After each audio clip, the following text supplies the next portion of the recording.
Louvado seja o nome de nosso Senhor Jesus Cristo e para sempre seja louvado. Então, neste momento, nós vamos dar início à meditação do quarto mandamento da lei de Deus. O cenário um tanto quanto peculiar, em meio à natureza, diante de uma floresta. Assim nós possamos melhor nos conectar com Deus para a nossa meditação. Então peçamos ao Espírito Santo que nos ilumine, que direcione as nossas mentes e os nossos corações para este momento. Em nome do Pai, do Filho e do Espírito Santo. Amém.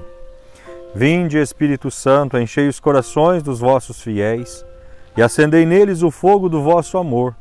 Enviai o vosso Espírito e tudo será criado, e renovareis a face da terra. Oremos. Ó Deus, que instruíste os corações dos vossos fiéis, com a luz do Espírito Santo, fazei que apreciemos retamente todas as coisas, segundo o mesmo Espírito, e gozemos sempre da sua consolação, por Cristo Senhor nosso. Amém. Então hoje, o quarto mandamento, ele nos diz: honra teu pai e tua mãe. A lei antiga, Êxodo 20, 12, nos diz: honra teu pai e tua mãe para que se prolonguem os teus dias na terra que o Senhor teu Deus te dará. Também em Lucas 2,51 diz: era-lhes submisso. Isto se refere a nosso Senhor Jesus Cristo.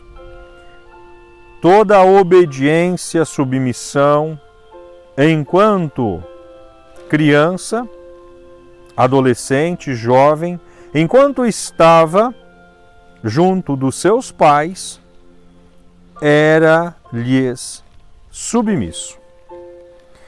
O próprio Senhor Jesus recorda a força desse mandamento de Deus. O apóstolo ensina: filhos, obedecei a vossos pais no Senhor, pois isso é justo. Honra teu pai e tua mãe é o primeiro mandamento com promessas, para seres felizes e teres uma longa vida sobre a terra. Portanto, o quarto mandamento encabeça a segunda tábua, indica a ordem da caridade. Deus quis que depois dele mesmo honrássemos nossos pais, a quem devemos a vida e que nos transmitiram o conhecimento de Deus. Porque tudo o que sabemos de Deus, em primeiro momento, a primeira catequese ou a escola de berço, ela começa com nossos pais. Devemos honrar e respeitar todos aqueles que Deus, para o nosso bem, revestiu de sua autoridade. Esse preceito está expresso sobre a forma positiva de deveres a cumprir. Anuncia os mandamentos que seguem e que se referem a um respeito particular pela vida, pelo casamento, pelos bens terrestres, pela palavra dada. Constitui um dos fundamentos da doutrina social da Igreja. O quarto mandamento dirige-se expressamente aos filhos em suas relações com seu pai e sua mãe, porque esta relação é a mais universal. Diz respeito também às relações de parentesco com os membros do grupo familiar. Manda prestar honra, afeição e reconhecimento aos avós e aos antepassados. Estende-se, enfim, aos deveres dos alunos para com os professores, dos empregados para com seus patrões, dos subordinados para com seus chefes, dos cidadãos para com sua pátria e para com os que administram ou a governam. Este mandamento implica e subentende os deveres dos pais, tutores, professores, chefes, magistrados, governantes e todos os que exercem uma autoridade sobre outros ou sobre uma comunidade. A observância do quarto mandamento acarreta sua recompensa. Honra teu pai e tua mãe para teres uma longa vida na terra, que o Senhor teu Deus te dá. O respeito a esse mandamento alcança juntamente com os frutos espirituais, frutos temporais de paz e de prosperidade. Ao contrário, a não observância desse mandamento acarreta grandes danos para as comunidades e para as pessoas. Pois bem, quando nós olhamos para esta primeira explanação deste quarto mandamento, honra teu pai e tua mãe, olhando a uma maneira um pouco, ou seja, um tanto quanto pessoal, particularmente minha, nós podemos também compreender que esta honra que Deus nos pede é algo tão sublime. Por quê? Dentro da escala da criação, o ser mais débil é o ser humano. E quem o concede a vida, a sustenta até mesmo que seja chegado à idade de razão. Por quê? Quando nós olhamos para nós envoltos em faixas, em pequenas roupinhas, o que conseguimos? Nada. O nosso pai e a nossa mãe, principalmente a nossa mãe, ao nos amamentar, ali representa para nós uma pessoa dotada de um poder divino que nos transmitiu a vida e nos sustenta até que tenhamos uma idade maior de tomar algumas mínimas decisões. Então, portanto, este mandamento, quando Deus o prescreve para a segurança da família, é algo tão sublime que quando nós descumprimos este mandamento, nós estamos em pecado grave, porque a desonra de nossos pais a nós produz desgraça, a nós produz maldições. Por que produz maldições? Porque a mesma coisa quando nós se rompermos com nossos pais, é a mesma coisa de romper com Deus. Portanto, ainda a igreja, ela explana este mandamento dentro do plano familiar de Deus. Ou seja, a família no plano de Deus. Então vamos neste momento adentrar esta reflexão referente à natureza da família no plano de Deus.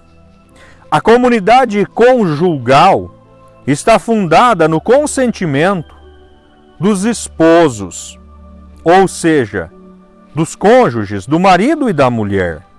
O casamento e a família estão ordenados para o bem dos esposos, a procriação e a educação dos filhos. O amor dos esposos e a geração dos filhos instituem entre os membros de uma mesma família relações pessoais e responsabilidades primordiais.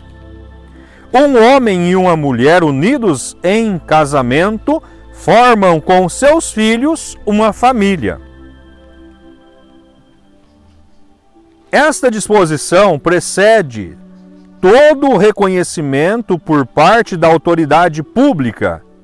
Impõe-se a ela, isto é, não depende da autoridade civil para se construir e deve ser considerada como a referência moral, em função da qual devem ser realizadas as diversas formas de parentesco.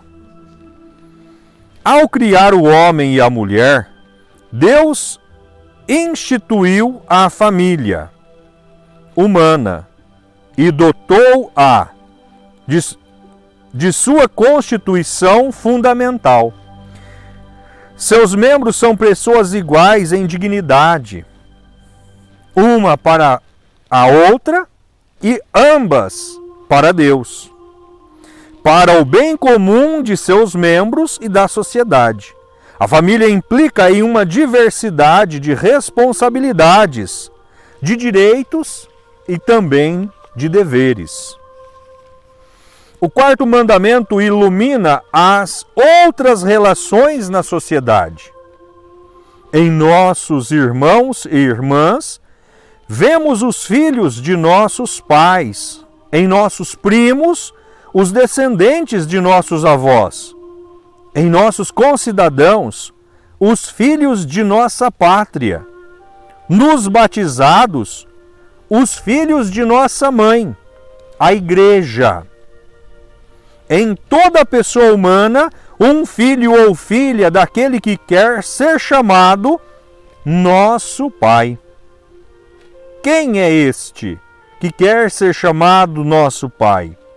Deus, porque esta condição Ele nos concedeu através do seu Filho Jesus Cristo.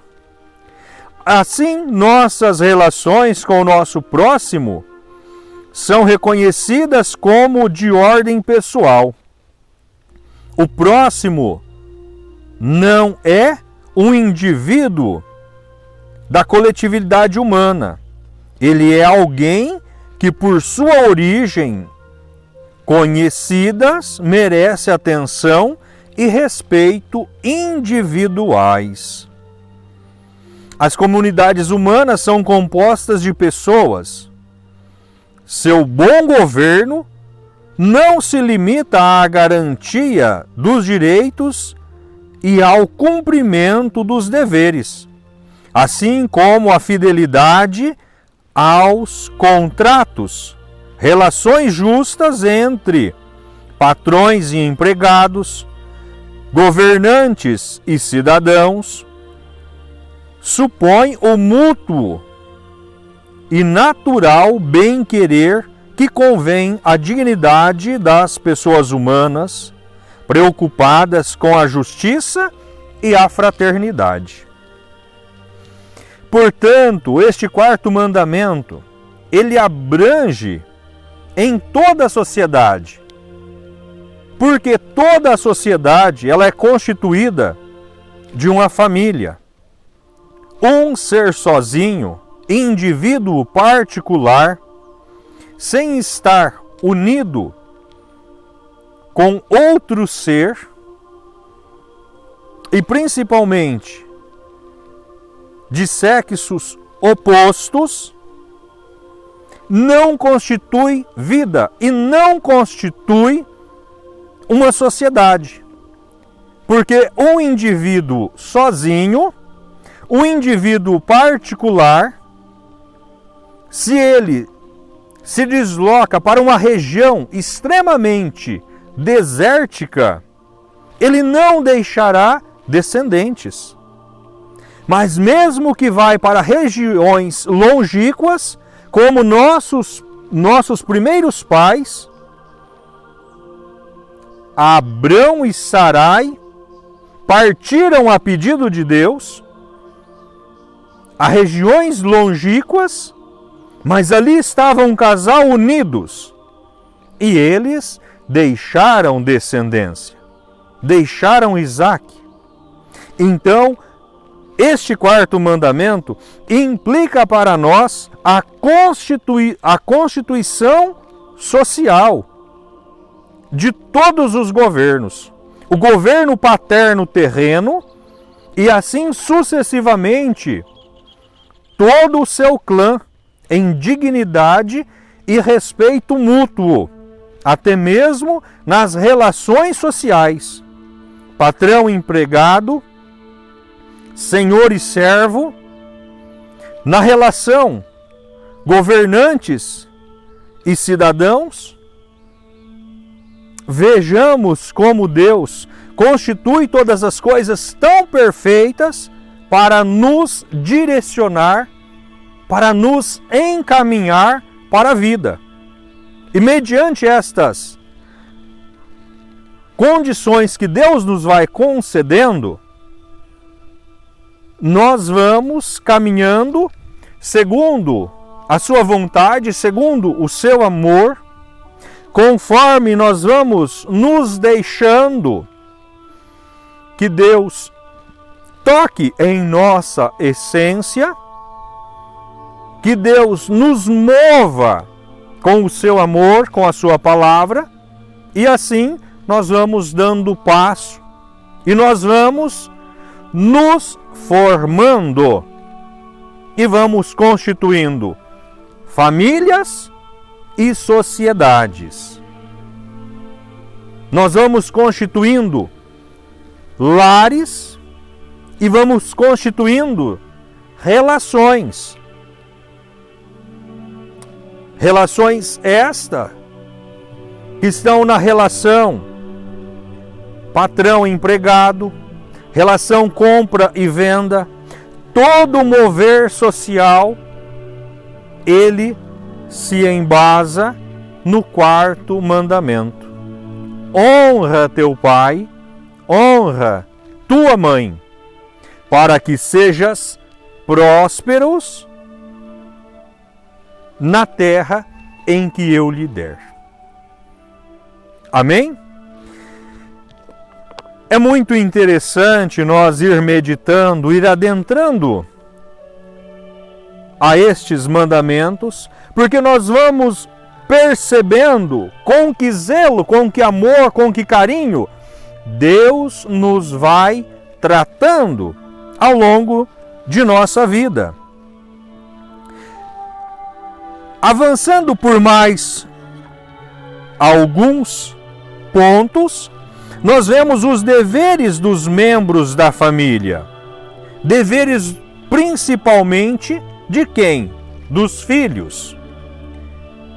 A paternidade divina é a fonte da paternidade humana. É o fundamento da honra devida aos pais.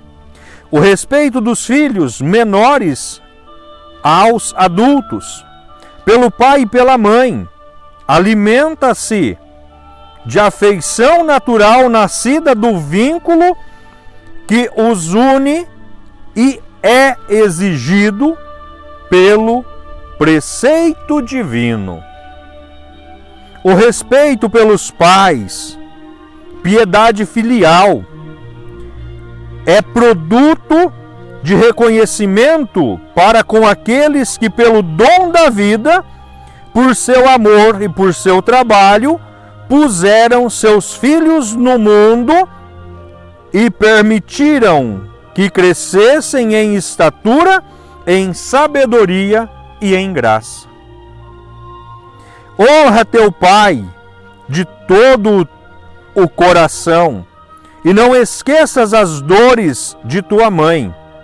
Lembra-te que foste gerado por eles e que lhes darás pelo que te deram. O respeito filial se revela pela docilidade e pela obediência verdadeiras.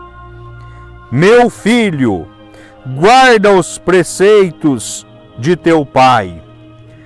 Não rejeites a instrução de tua mãe. Quando caminhares, te guiarão. Quando descansares, te guardarão. Quando despertares, te falarão. Citação de Provérbios 6, 20 a 22.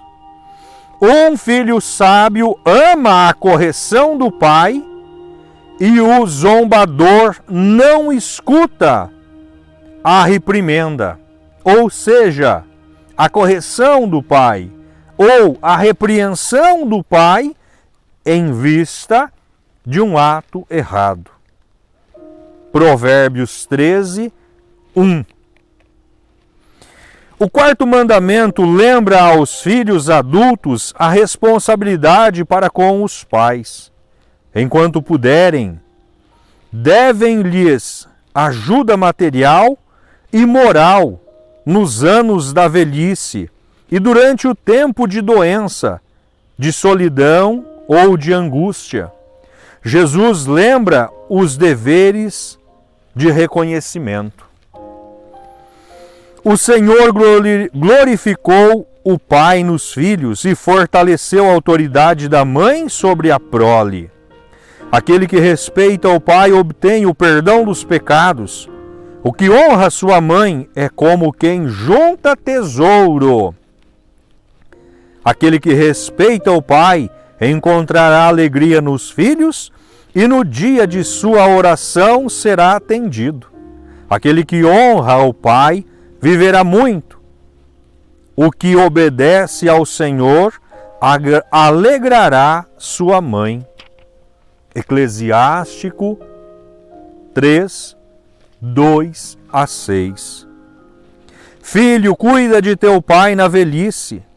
Não o desgoste em vida, mesmo se seu entendimento faltar.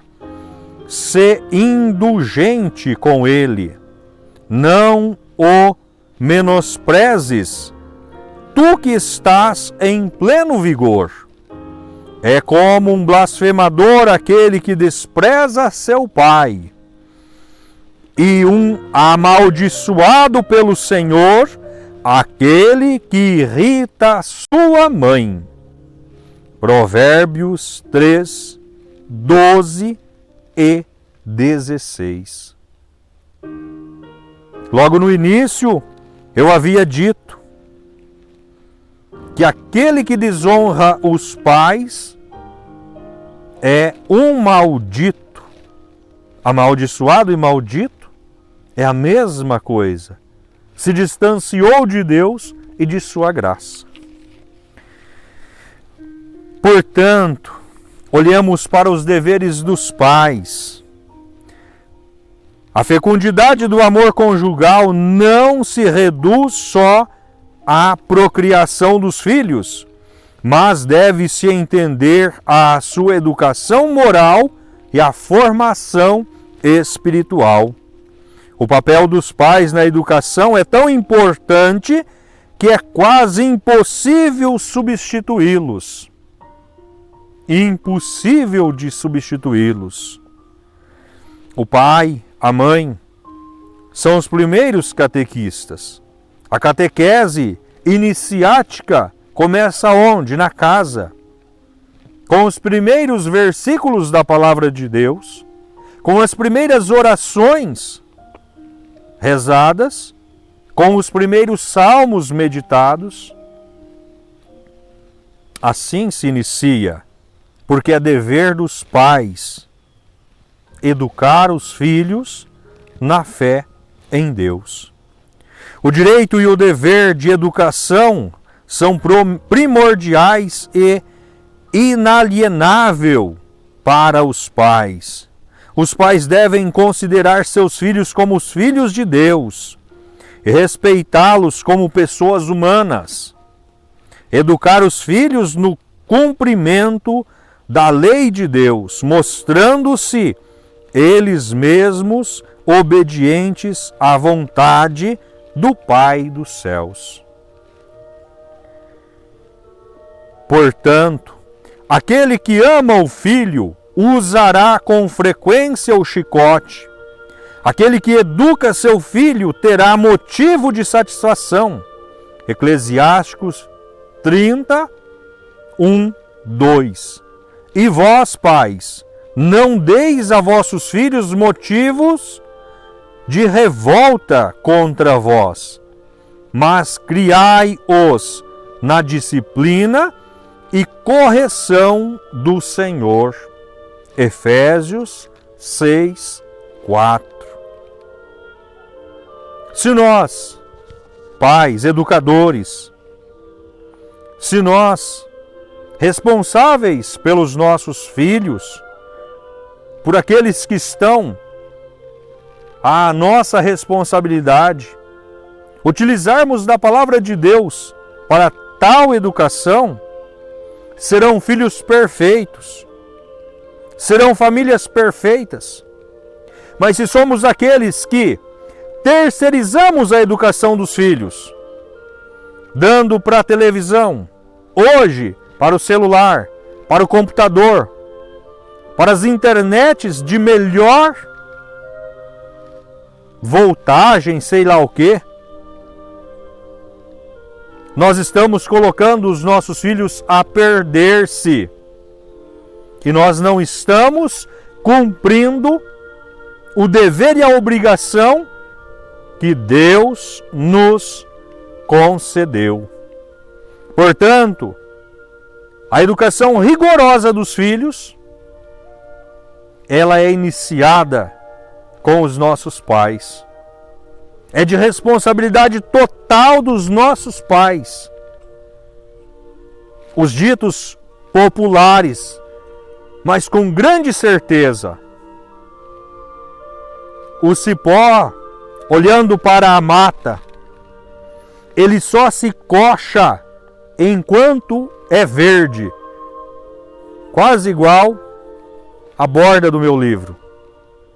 Porque depois de seco ele quebra, mas ele não coça, ele não dobra, ele não enverga. Então, pai, então, mãe, tome a Sagrada Escritura, medite-a no teu coração e saberás educar, honrar e fazer o teu filho ser amado, reconhecido e prazeroso ao coração de Deus. Portanto, que esta reflexão nos ajude a sermos melhores dentro da sociedade, melhor pessoa, melhor indivíduo, melhor pai, melhor mãe, melhor filho, melhor filha, a sermos melhores cristãos. Peçamos a Deus a intercessão da Virgem Maria, ela, a mãe de Jesus, a mãe do Filho unigênito de Deus, a mãe do Deus encarnado, que interceda por nós. Ave Maria, cheia de graça, o Senhor é convosco. Bendita sois vós entre as mulheres, e bendito é o fruto do vosso ventre, Jesus. Santa Maria, Mãe de Deus, rogai por nós, pecadores, agora e na hora de nossa morte. Amém. Glórias ao Pai, ao Filho e ao Espírito Santo, assim como era no princípio, agora e sempre. Amém. Nossa Senhora, sede de sabedoria, rogai por nós. São José, rogai por nós. Que as bênçãos de Deus Todo-Poderoso desça sobre todos nós e permaneça para sempre. Em nome do Pai, do Filho e do Espírito Santo. Amém. Permaneçamos na paz e que o Senhor sempre nos acompanhe. Graças a Deus.